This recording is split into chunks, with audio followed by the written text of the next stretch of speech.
بسم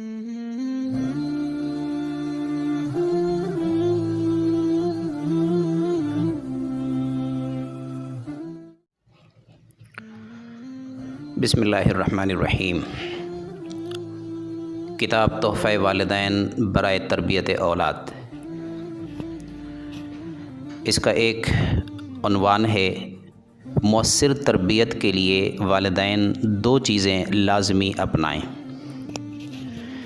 یہ دو چیزیں والدین، اساتذہ، مبلغین، مصلحین اور ہر وہ آدمی جو کسی دوسرے کی تربیت پر کام کرنا چاہتا ہے اس کے لیے لازمی ہیں۔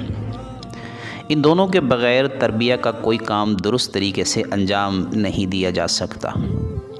ان میں سے پہلی چیز علم نافع اور دوسری چیز مزاج موزوں ہے۔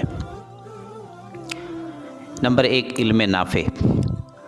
تربیت کے حوالے سے علم نافع سے مراد ایسا علم ہے جو اپنے حامل کو درست فہم، صحیح ادراک، شعور اور ساتھ ہی واضح سمت بھی عطا کر دے۔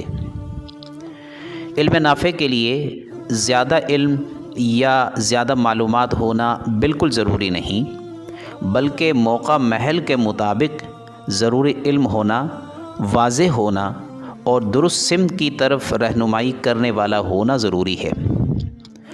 بہت زیادہ علم ہونے کے باوجود غیر واضح، مبہم، شکوک و شبہات سے بھرپور یا درست سمت کی طرف رہنمائی سے قاصر ہو، وہ علم نافع نہیں کہلا سکتا۔ بہرحال تربیت اولاد کی پہلی شرط والدین کے پاس تربیت کے حوالے سے علم نافع کا ہونا ہے، جس کے لیے یہ پوری کتاب لکھی گئی ہے جو آپ کے ہاتھوں میں ہے۔ اس حوالے سے یہ جاننا ضروری ہے کہ بچے کی تربیت کے لیے کن کن ایریاز پر فوکس کرنا ہے، کب کب کرنا ہے اور کیسے کرنا ہے۔ نمبر 2، مزاج موزوں۔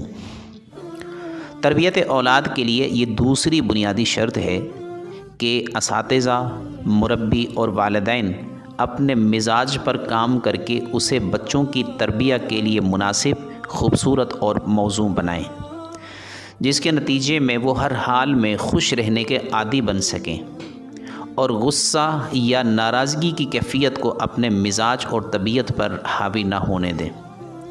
بچے کوئی بھی حرکت کریں، وہ اپنے مزاج کو قابو میں رکھتے ہوئے شعور کی سطح پر کھڑے ہو کر بچوں کی حرکتوں کو ڈیل کر سکیں۔ یہی دین کا حکم ہے، رسول اللہ صلی اللہ علیہ وسلم کی سنت ہے اور تربیت اولاد کے عمل کا تقاضا بھی ہے۔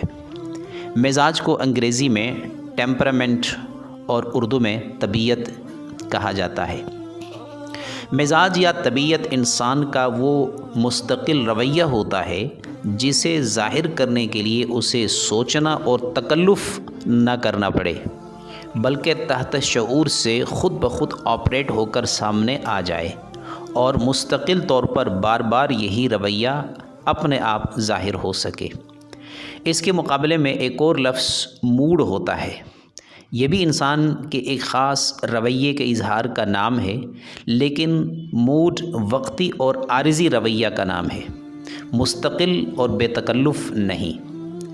اگر دونوں میں مزید فرق ڈھونڈا جائے تو مزاج انسان کی داخلی کیفیت کا نام ہے، یعنی مزاج انسان کے اندر سے ظاہر ہوتا ہے، اس کا محرک باہر سے نہیں آتا، جبکہ موڈ وہ عارضی رویہ ہوتا ہے جس کا محرک باہر سے آتا ہے۔ یہ بہت جلد بدلنے والا بھی ہوتا ہے، جسے عام طور پر موڈ سوئنگز بھی کہتے ہیں۔ تربیت کے لیے والدین، مربی اور اساتذہ میں مزاج موزوں کا ہونا نہایت ضروری ہے۔ اس کے بغیر محض علم نافع بھی مؤثر تربیت کے لیے کافی نہیں، کیونکہ مؤثر تربیت کے لیے مضبوط تعلق درکار ہوتا ہے، اور تعلق اسی انسان کے ساتھ بن سکتا ہے جو مزاج موزوں رکھتا ہو۔ مزاج موزوں کی تعریف کرتے ہوئے جناب سلمان آصف صدیقی صاحب فرماتے ہیں کہ ایسا مزاج جس میں انسان اپنے آپ کو اہم سمجھنے کے ساتھ دوسروں کی اہمیت کا پوری طرح احساس و ادراک کرے اور اس کیفیت کو ہر جگہ نہ صرف برقرار رکھے بلکہ اس کا عملی مظاہرہ بھی کرے، یعنی دوسروں کو پوری طرح اہمیت اور عزت و تکریم دینا اس کے لیے بہت آسان ہو۔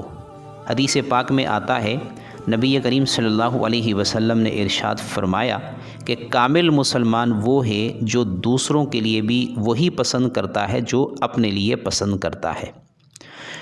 مزاج موزوں کی ایک علامت یہ بھی ہے کہ اس سے متصف آدمی سے رابطہ کرنا، بات کرنا اور اس سے تعلق قائم کرنا نہایت آسان محسوس ہو۔